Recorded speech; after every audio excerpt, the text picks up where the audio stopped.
Hey everybody, how's it going? Fish on Forte here. Hey, I'm going to show you something real quick in regards to double hook rigs. Alright, hey, let's look at this right here.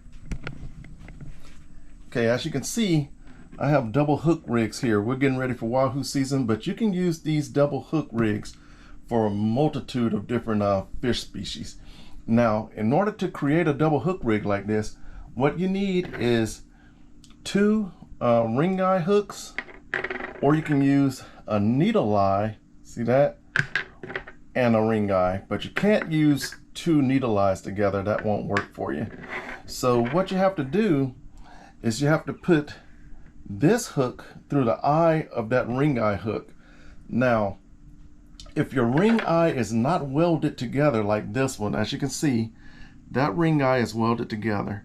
So that will be a little more difficult than one that's not welded.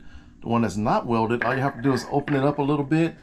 You slide this hook into the hole of the other hook there, and then you squeeze that hook eye back tight, and the hooks are joined like this right here. But since you have a welded eye like me, if you have that, what you have to do is you have to bend the barb on this hook a little bit. And you can do it with a pair of pliers. It's not that difficult. You don't have to go crazy. You're just bending it enough to get this barb through that eye right there.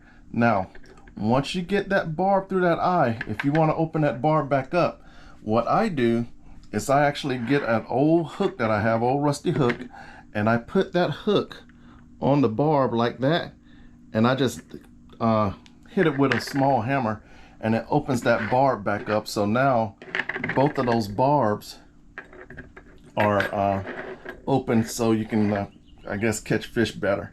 All right, so that's how that goes. Now what we're gonna do is, after we did this, we got our hooks together like this, we're gonna do some piano wire. I'm gonna do some barrel wraps and some haywire twists on the leading end of that. So I'm gonna show you that right now. All right, everybody, I'm breaking out my trusty piano wire. This is number 9 piano wire. Yeah, number 9 piano wire. And you get this stuff in a spool like this, it lasts for years. And this is a one-time use wire. You know, once it gets kinked or anything like that, you just get rid of it. And it, you know, once it hits salt water, it pretty much starts rusting. So after that day of fishing or whatever, you know, this wire is done. That's why, you know, you get so much of it, you can just use it over and over and over. Now this wire is coated in baby powder to keep it from rusting. And like I said, I've had this coil for years. Now what I like to do is I like to do about 6 feet of wire. Some people do 18 feet, and I used to do 18 feet, but no, 6 feet is fine. You know, I don't think the fish are out there with a measuring tape, and sometimes it's hard to leader 18 feet of wire leader. Now what I'm going to use to cut this is nothing fancy, just a little wire cutter, and we're going to cut this here. Okay, so that's our 6 feet of wire right there, right? I'm going to put this down. Now we have our double hook rig, like so.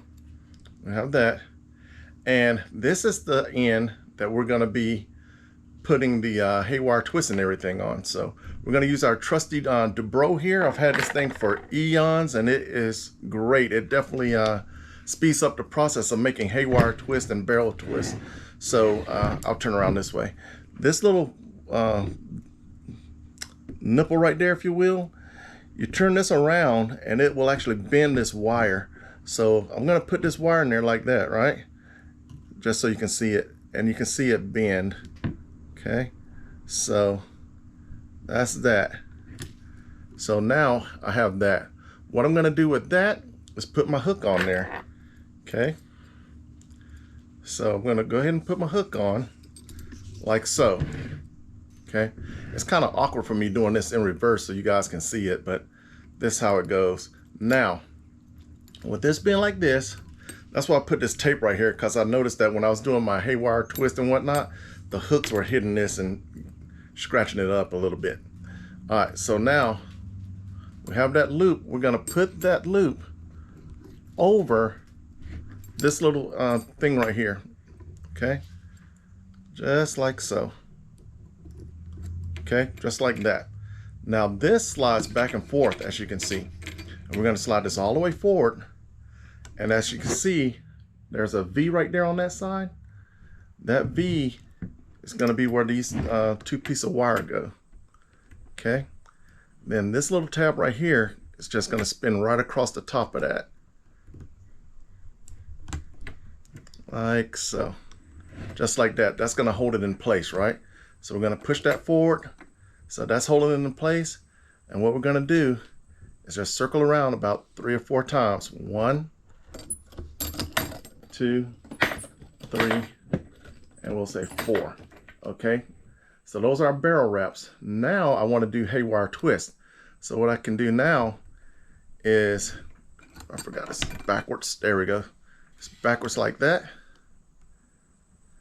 It is so awkward trying to do this backwards, guys. I'm going to reverse it so I can do it better for you, okay?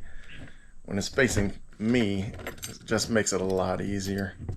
I hope you guys get the gist of this, but I'm going to turn it around this way, okay? That way I can see what I'm doing and understand what I'm doing a little bit better, okay?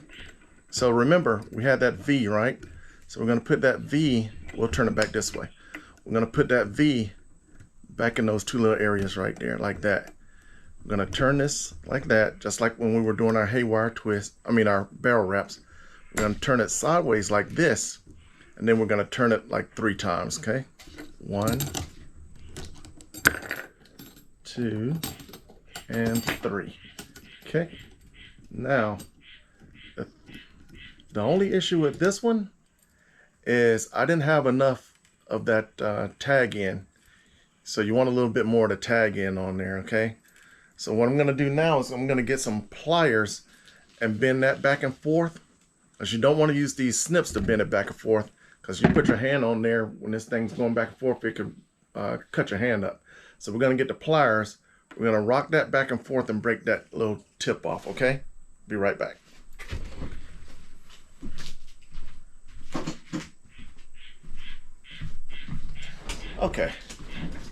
Okay, I'm back. Gotta excuse the frogs. It's been raining here a lot, and the frogs have just gone ballistic.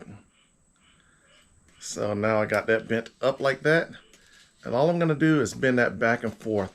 A lot of times, when you're doing wire leaders, you have a pin rig, but when you're using a double hook rig like this, you don't have a pin rig, because this whole piece of wire has to go through the fish, okay? From the opening that you create, and then through his mouth and out. So that's how that goes, and that's why you don't do a pin rig. Okay, see how that broke off right there, nice and easy?